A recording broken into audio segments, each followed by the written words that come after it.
ka fè hit, epi nap gade yo kap fè beat. Yo bay manti an publik, yo desapouve yo ak mizik.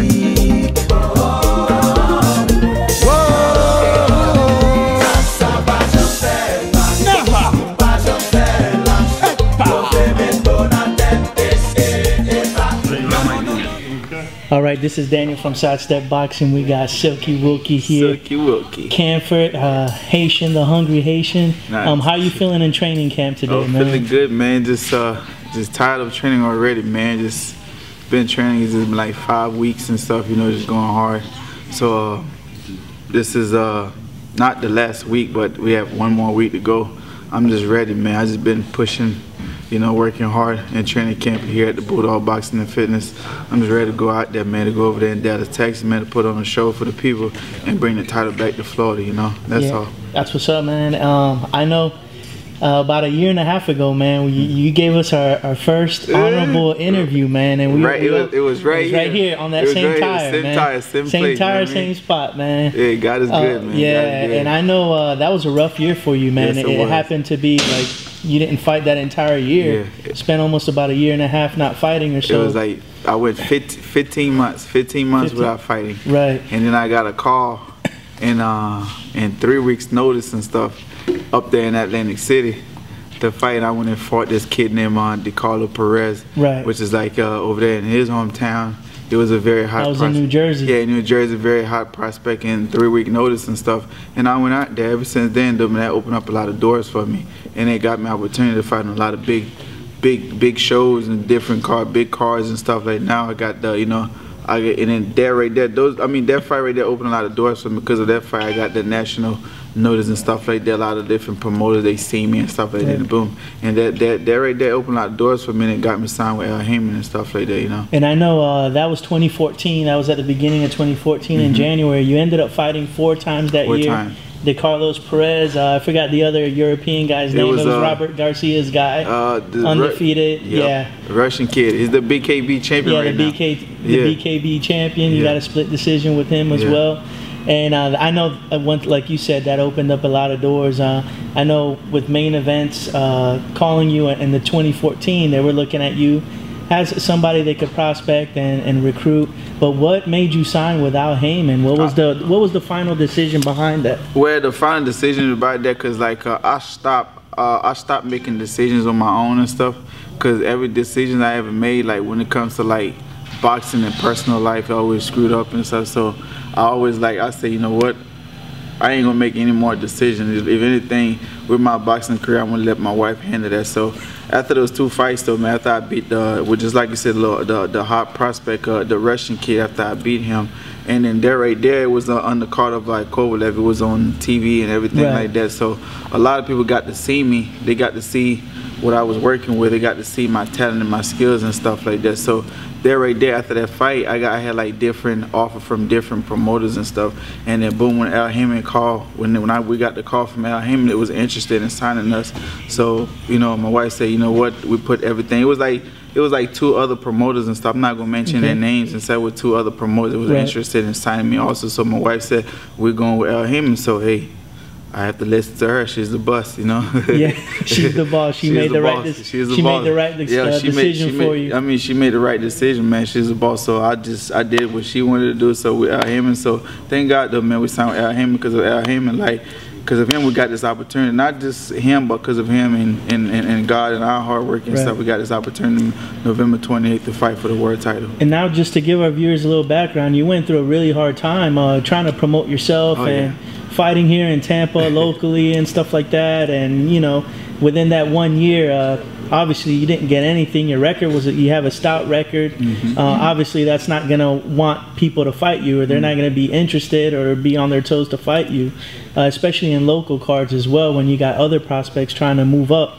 What was your thought? What was your mental state at that point? Did you think about giving it up? Did I thought about quitting, just stop boxing and just go and do something different. But my wife, man, she kept me going. You know what I mean? It's like I have to give all the credit in the world. You know, if it wasn't for her, you know, I wouldn't be in this position that I am today, you know. So if it wasn't for her, I would have been done with boxing and doing something different, maybe get a job, working, going to school and do, you know, trying to do something different. But, you know, she believed in me, always believed in me and stuff like that. It's like because of her, you know, she kept me going and stuff. Because of her, and now I could say because of her, I'm in this position that I am right now. Because she always believed in me, not just believing in me, always supporting me, no matter what I do in life, though, you know. And yeah, and now that you're now you got the chance. 2015 has been a big year for you. Obviously, you signed with Al Heyman and PBC Boxing. We had a last show against Ronaldo Montes out there in UCF, PBC Boxing and Bounce TV. Going up to that fight, you know, did you have any jitters? Did you feel somewhat like that you had to give the fans what they're looking for in order for them to notice you and get to the next level? It was my first fight, and it was my first fight, I think, in a year or something like that, since I fought back in Florida and stuff. And so I had a lot of friends and stuff. I have friends from Fort Lauderdale, friends from Tampa, you know, from Brandon, Miami and stuff. Everybody, they all came in, they came to see me. So when I went out there, I got out there, and then boom, I didn't know anything about the kid, you know. To me, it was just, hey, you know what, it's just another fight. I think we told you about him. Yeah, I didn't know anything about him. To me, it was just like, you know, I didn't know who I was fighting at the time. I was just training. I didn't know who I was fighting until you guys came in to interview me for the last fight, and then you guys told me who I was fighting. I'm like, okay, and I looked at his record. He had like 16 wins with 14 knockouts. I'm like, okay, he's a power puncher, but I didn't think anything of him, you know, when I got out there. And then I don't know what happened to him, and boom, he caught me with a punch. I mean, I went down, but I got back up, you know. I'm Silky Wilky. You know what I mean? I got back up. It was something. It was a great experience. Though, never been knocked down before in pros or sparring or anything like that. Though, man, it was kind of shocked. Though, you know, it was shocking me. So, but I got back up, though, man, and finished the job. You know, it was a great fight, though, man. It was a great experience. And within that fight, going back to the Montes fight, you had Milton in your corner. Yeah. What was he telling you after the first knockdown and after that first round knockdown? I had Milton, Coach Milton, and Coach Will. I've been with Coach Milton since my beginning, since I've turned pro in my pro debut. He knows me very well. I had him and Coach Will in the corner. They told me when I went back in the corner, they told me to stay relaxed. I mean, nothing happened. Just stay relaxed. It ain't, you know, just stay relaxed, go out there, and then do what you got to do. Boom, and just listen to them. They tell me to go out there and, you know, just... He knocked me down, but I got back up. But at the same time, it's not like I was hurt or anything like that, though, man. I mean, it was just like a flash knockdown. Yeah. You know, so they told me when I went back, when the round ends and stuff, I went back in the corner and told me, hey, nothing happened. Just stay relaxed and go out there, go do what you got to go get them out of there. So that's what I did. And now, obviously, it's not that you shocked a lot of people, but you made a statement that night. That was your, hey, I'm Silky Wilky Campfort. This is who I am. This is what I'm about. Obviously, I remember that night you called out Austin Trout out there in the ringside. I think that was the night that everybody was calling him out for some reason. And you know, did you at any point think you were going to fight him next, or fighting who? Austin Trout? No, he was right there because like Austin Trout is like no disrespect between we fighters. You know what I mean? That's what we do. We fight. You know, we fight. I don't have nothing against him, anything like that. Austin is like one of the top guys in the division, so. He was right there, so it was the right time just to call him out. That he was the one announcing the fight and everything, so he was right there. So I think to me it was the perfect time just to call him out right there. You know what I mean? Just to dance with him because he's one of the top guys in the division. So I believe if I could beat a guy like him, though, man, it's like I could beat anybody in the super welterweight division, though. You know, he wasn't. It's not like I was trying to disrespect him or anything like that, but he was just there at the moment. You know what I mean? So I'm like, you know what? It's Austin Trout right there, man. I might as well call him out, trying to get a fight with him, though. You know, get your shot. Get a shot because he's a former champion. He's a good fighter, you know. Now you got Jermall Charlo, not Jermall, Jermall Charlo. One out of the two twins that we got here. He's the IBF super welterweight champ currently. When they called you up and said, you know, Jermall Charlo's is next. This is your opportunity. Obviously, you're getting called in as an opponent. You know, the underdog. They've been making a name throughout the boxing world. They're big guys, strong, undefeated. Twins at that, you know, so they have a chance to dominate the welterweight.